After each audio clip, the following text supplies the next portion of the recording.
Boa tarde, meus queridos irmãos, amigos, conhecidos.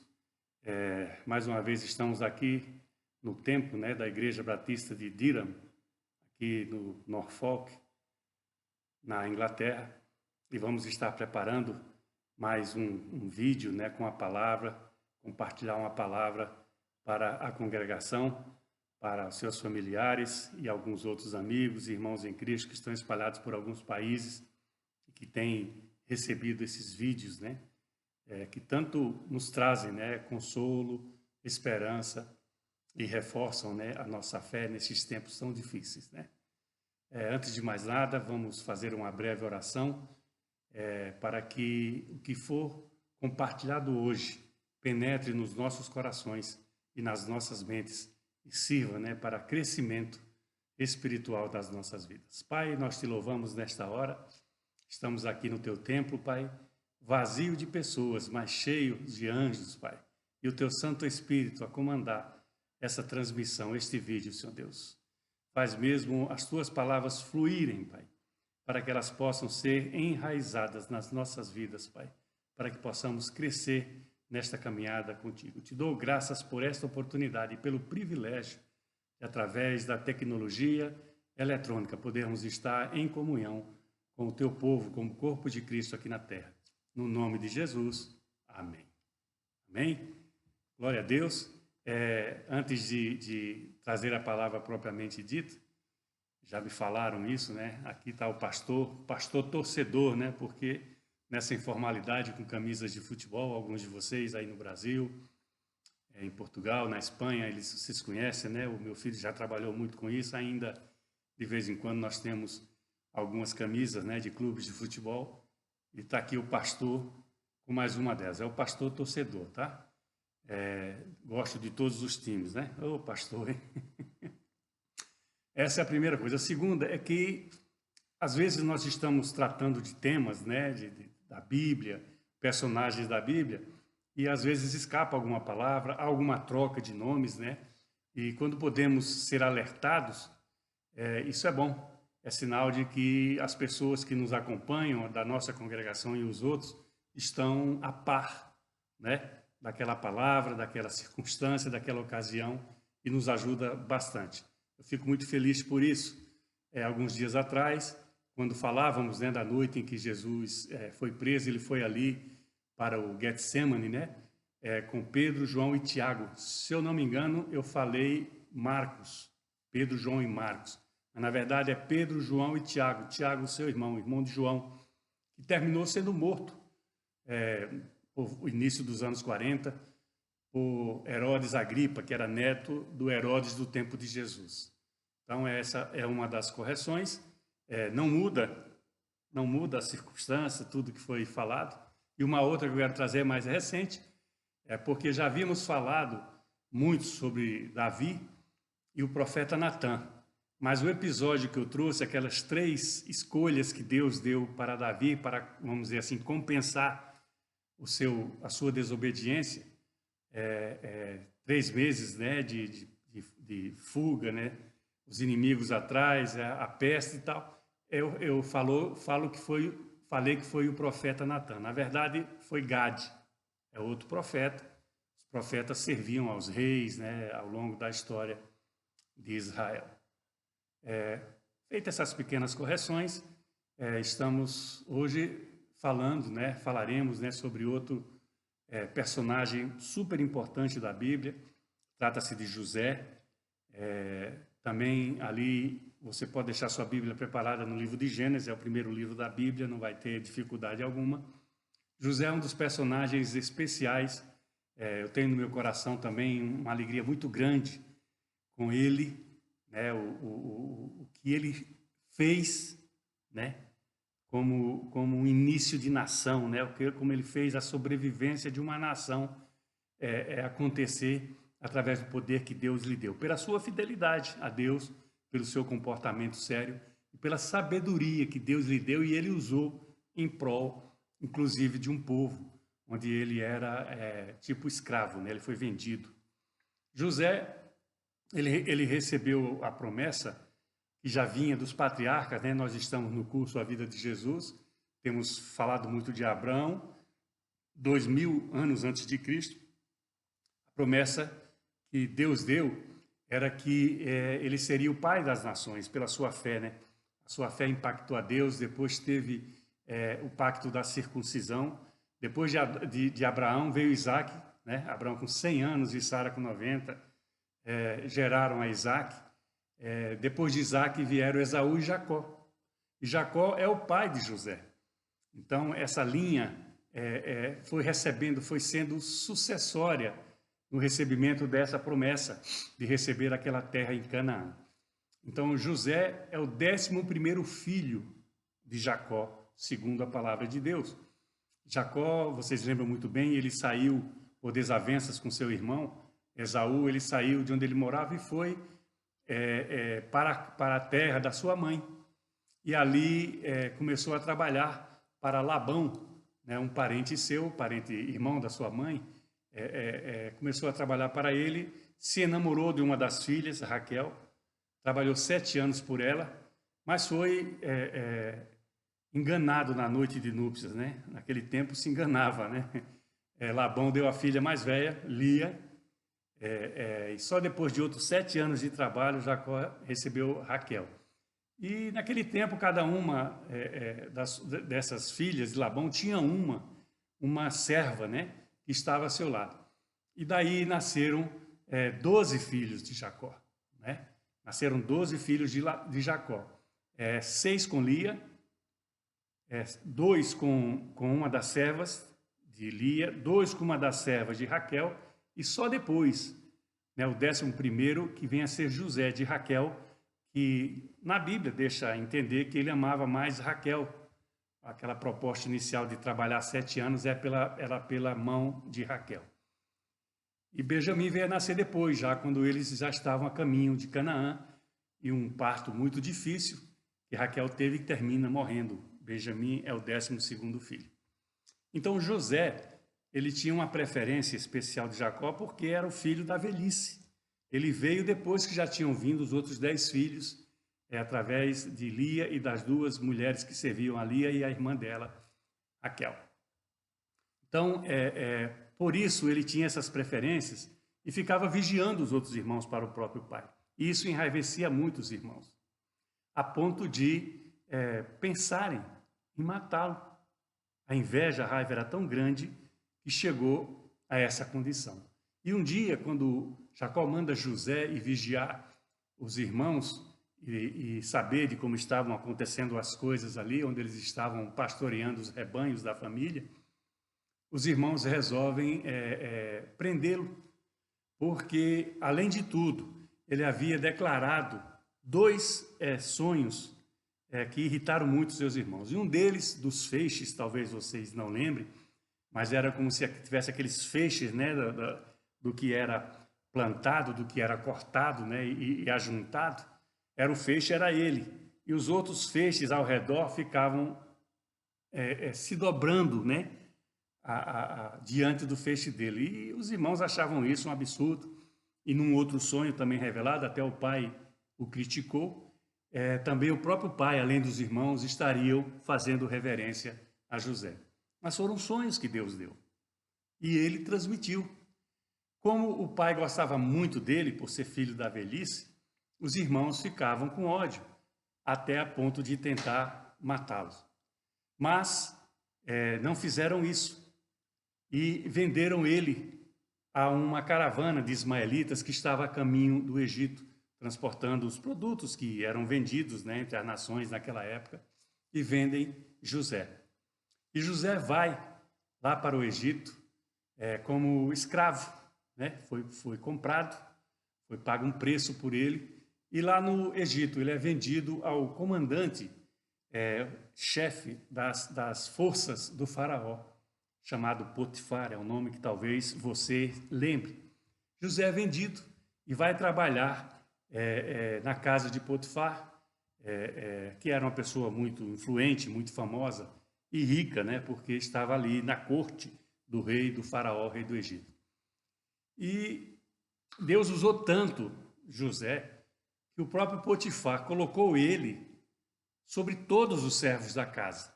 todos, para cuidar de tudo da casa, as finanças, o plantio, né, o mantimento, tudo da casa do comandante Potifar estava sob o mando, né, a guarda de José.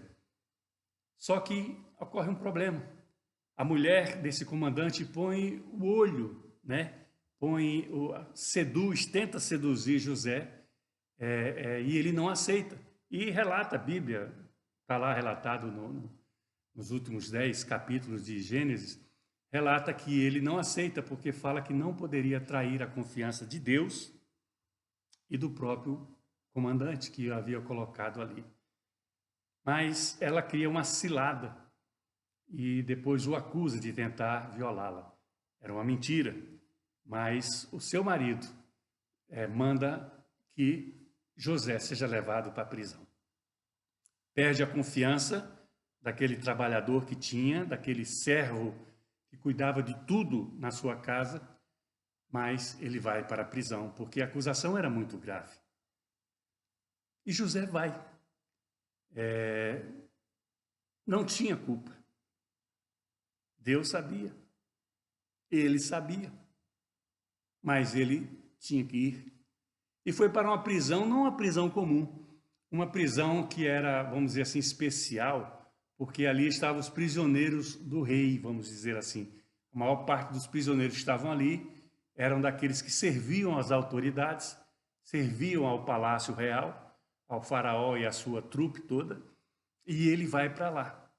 E é engraçado, né, porque o chefe dessa prisão, dessa carceragem, também é impactado pelo comportamento, pelo caráter de José.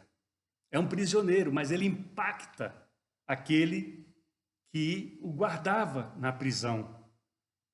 E isso faz mudar um pouco a história, porque em um determinado momento, dois dos funcionários muito próximos do faraó, eles são presos.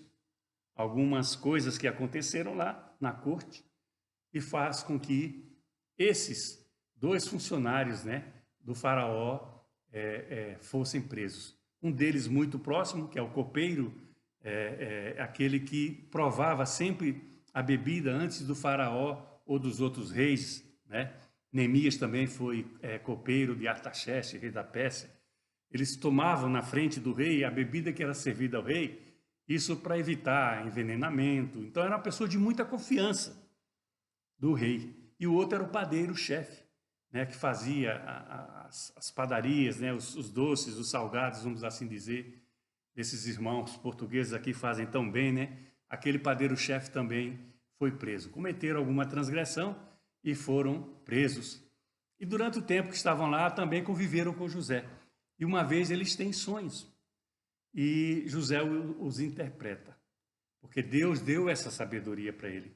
Lembra que eu falei no começo dos sonhos que ele falou dos seus irmãos e do próprio pai, de estarem rendendo, né? se rendendo diante dele. Esse padeiro e esse copeiro-chefe também têm os seus sonhos, né? E José os interpreta. E o que José interpreta do sonho desses dois homens, assim ocorre. Mas ele pede, olha, você que vai ser colocado de novo ao lado do faraó, ele diz isso para o copeiro, você não se esqueça de dizer para o faraó que eu estou preso aqui injustamente por um crime que eu não cometi. A sorte do padeiro-chefe já não foi a mesma, ao contrário do copeiro. Ele ia ser enforcado e assim aconteceu. No aniversário do faraó, o padeiro-chefe foi enforcado, conforme o sonho de José interpretou, e o copeiro foi reintegrado ao serviço do faraó. E já lhe serviu naquele dia de aniversário, voltou a servir o rei do Egito. Só que ele esqueceu. Ele lembrou na prisão de José, porque necessitava de José. Mas quando ele estava fora da prisão, voltou ao cargo importante dele, ele esqueceu de José. Meu irmão, minha irmã, meu querido, minha querida, nunca nos esqueçamos do que nós somos um dia lá atrás. Eu costumo dizer que toda rua que eu vou, eu posso voltar. Isso é muito importante nas nossas vidas. O copeiro esqueceu de José, esqueceu da interpretação do sonho, não da interpretação em si, porque lá na frente, quem tem os sonhos é Faraó. E fica muito incomodado, muito difícil o que ele sonhava, não sabia interpretar. Aqueles que estavam ao seu lado também não sabiam interpretar. E aí o copeiro se lembra dele. A Bíblia não fala os anos exatos. O último tempo da idade de José que nós temos, quando ele estava ainda com os irmãos, a Bíblia fala em 17 anos. Mas dali até quando ele foi vendido aos ismaelitas, não sei quantos meses ou algum ano passou. E depois até ele estar na corte do faraó. Isso deve ter sido em torno de 12 anos, um pouquinho mais ou um pouquinho menos, 12, 13 anos. Não vem ao caso. Mas o copeiro, vendo que o rei não conseguia, através dos seus, desvendar os sonhos que ele tivera, lembra-se de José na prisão. Tem um hebreu ali na prisão que interpreta os sonhos, porque o sonho que eu tive, ele interpretou e eu estou aqui ao teu lado, faraó. E o sonho que ele interpretou do padeiro-chefe foi a forca e ele foi enforcado. Então mandam rapidamente chamar José.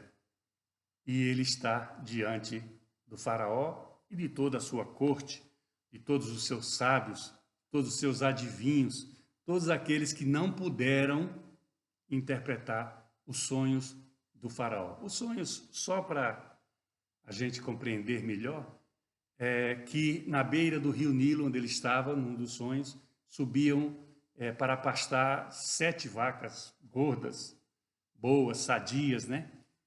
E depois delas subiam 7 outras vacas magérrimas, feias.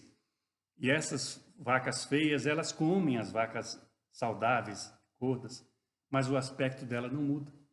E da mesma maneira, ele sonha com as espigas boas que saíam das hastes, né, dos espigais, e depois outras espigas crestadas, queimadas do sol, elas comiam, né, ou ficava diferente das outras, e ninguém sabia interpretar por que aquelas vacas magras e feias não melhoraram depois e por que as espigas também continuaram crestadas, né, do sol, né, queimadas, secas, né, sem proveito algum. E Deus dá a José a resposta desse sonho. E isso impressiona muito a Faraó e a sua corte. Então, José diz que vai haver um tempo de bonança no Egito. E esse tempo de bonança tinha que ser muito bem administrado por Faraó. Seriam 7 anos, conforme os números de vacas e das espigas dos sonhos do Faraó. Seriam 7 anos que seria de fartura, muita fartura de alimentos. Era agrícola, né? A vida era agrícola, como foi na maior parte do Velho Testamento. Então, nesses 7 anos, que o faraó colocasse, né, em postos chaves do governo, homens competentes, pessoas que pudessem, nesse tempo de bonança, preparar o tempo de sequidão e da fome, que seriam os 7 anos seguintes. Ou seja, em 14 anos, um período de 14 anos, haveriam 7 anos de muita abundância de alimentos. E 7 anos depois, de muita fome e miséria. Então aquilo impressiona o faraó. E ele fala, quem poderia ser? Que homem poderia fazer isso? Tipo assim, que você, José, está me dizendo. Que pessoa que teria essa qualificação para fazer se não for você mesmo? Veja bem, ele ali era um prisioneiro. Ele já estava escravo no Egito já há 12 anos, 13 anos, não importa. Ele havia sido vendido pelos seus irmãos por inveja e por raiva, né? Então, o faraó o nomeia como governador de todo o Egito. Isso também deve ter causado uma ciumeira naquelas outras autoridades que estavam ali. Potifar deve ter falado para o faraó sobre as qualidades de José no tempo que este trabalhou na sua casa e cuidou de tudo que era seu. E José, ele é colocado à frente do povo do Egito para administrar esses dois tempos que estavam pela frente. Inclusive, o próprio faraó dá para a mulher, né, de José, a filha do sumo sacerdote de então, para que fosse esposa dele. E ele tem, nesse período, que ele está ali no Egito, ele tem dois filhos, Efraim e Manassés, né? Então, José era o 11º filho, Benjamim veio depois, o 12º. O primogênito de Jacó, ele perdeu a vaga como tribo porque ele pecou contra o pai. Ele possuiu uma das mulheres que serviam as esposas de Jacó, Bila, se eu não me engano. E ele perde a primogenitura ou perde o direito de ser uma das 12 tribos de Israel que viriam a ser. Então, seria 11 pessoas, mas José também deixa de ser, porque no lugar de José e no lugar de Rúben, vem a ser Efraim e Manassés, 2 tribos de Israel. As 12 tribos, né, que vêm dos patriarcas, né, de Abraão, de Isaac e de Jacó. Essas 12 tribos começa a história de Israel, que todos nós conhecemos, está relatados ali em Reis, né, em Crônicas, em Samuel, 1ª e 2ª de Samuel. Né? Samuel foi o último juiz e o primeiro profeta de Israel, no caso ele ungiu Saul, primeiro rei. Então, essas tribos advêm daí. Esses 2 filhos de José, que nascem no Egito, né, são egípcios, eles vêm a ser as 2 tribos de Israel, completando as 12 tribos ali. Então, José, durante esses primeiros 7 anos de abundância, manda construir em todo o Egito, manda construir celeiros, né, para que ali fossem armazenados os alimentos que fossem colhidos durante esses 7 anos. E assim é feito. São construídos muitos celeiros, são armazenados muitos alimentos. Eu lembro quando eu estive no Egito, agora não lembro bem se foi em Luxor ou em uma outra cidade, nós chegamos a avistar, não fomos lá, mas passamos bem perto, chegamos a avistar um daqueles que ainda existiam de pé, dos que foram celeiros construídos por José nessa época. Tremendo, né? A conservação, a história ali em alguns países de Israel, né? Na Tunísia mesmo também tem muita coisa, onde houve um pouco da história, né? No Egito, né? Que ainda tem uma história muito próxima com Israel, além da fronteira, ainda estão intactas, né? Porque foram preservados para a humanidade, né? Conhecer, né? Visitar, etc. Então, há uma abundância de alimentos. Nesses primeiros 7 anos, eles são armazenados, porque sabia-se que os 7 anos seguintes haveria uma severa fome no mundo, naquele mundo ali conhecido, naquela região ali. E foi o que aconteceu. E essa fome atinge também a família de Jacó. Eles também, os filhos vão casando e vão tendo filhos e vai crescendo, e os rebanhos, né? E o alimento se acaba em Canaã. Eles vão então, sabem do que está acontecendo no Egito e vão até o Egito comprar alimentos. Ali José reconhece os irmãos, mas os irmãos não reconhecem José. E começa, vamos chamar de jogo, não é jogo, tá? E começa um jogo entre José e seus irmãos. Os alimentos que são levados numa primeira vez lá para Jacó e a família, e para os rebanhos, todo o trigo, né, todos os grãos, tudo aquilo que era necessário. E depois é pedido, né? José faz vocês são espiões, vocês não são tal. Não, somos isso, nosso pai é esse, nós temos mais um irmão novo. E por que o irmão novo não veio?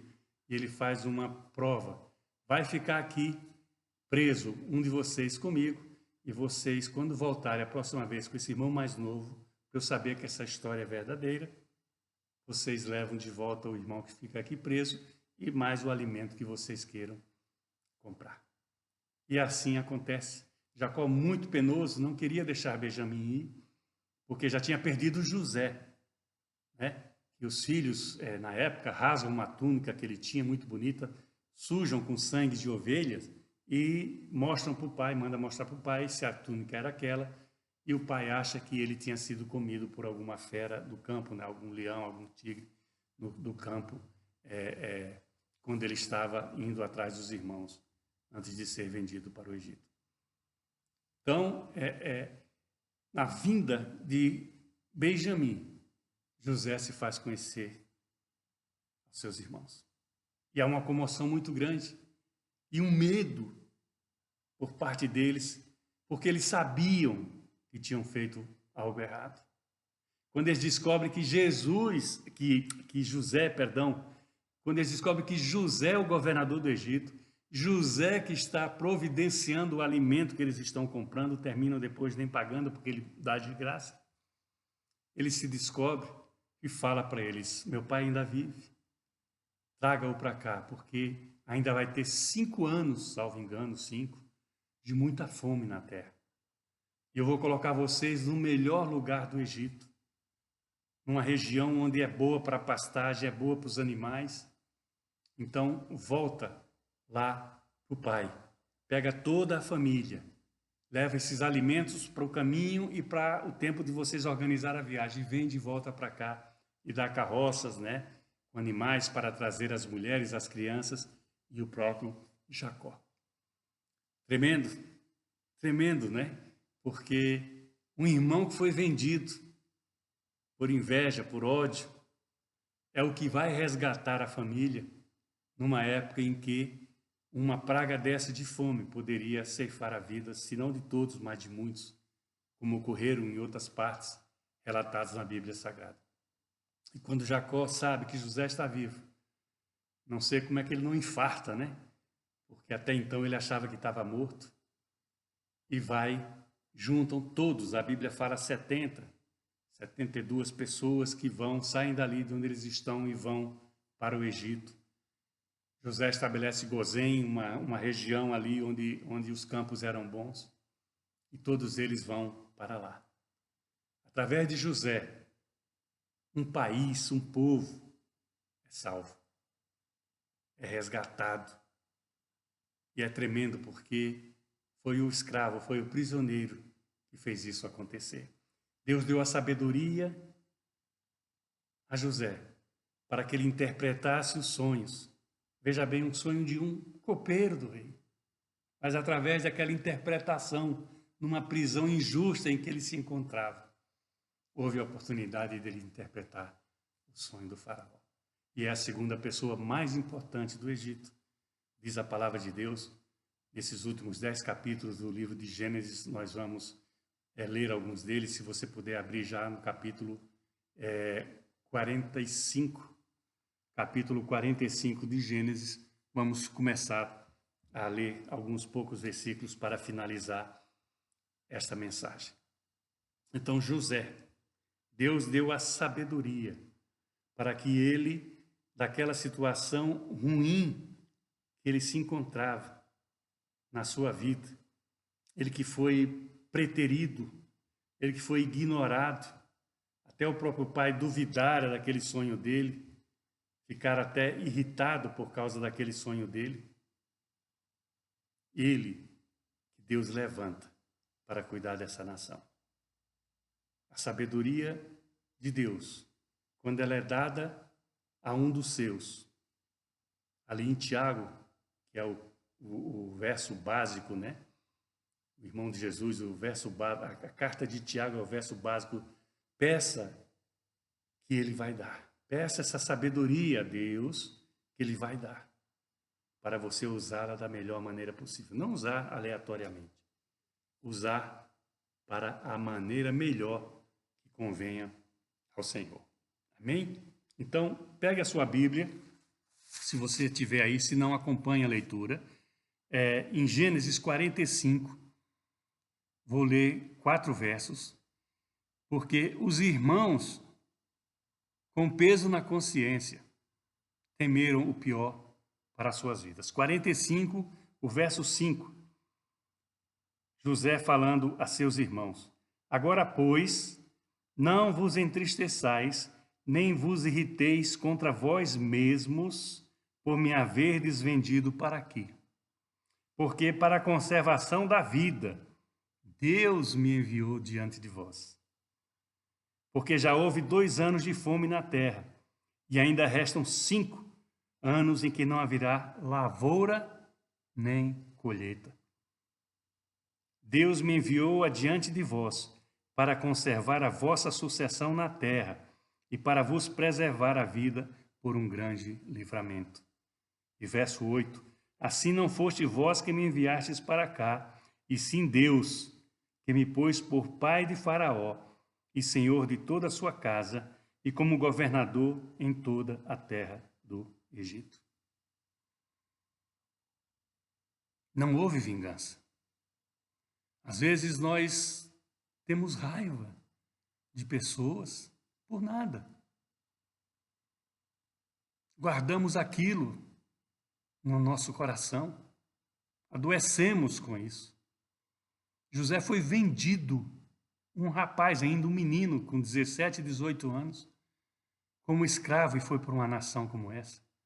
E ele responde aos irmãos: não foi vocês que me venderam, que me fizeram mal. Deus me mandou adiante de vocês para preservar a tua vida, a nossa família.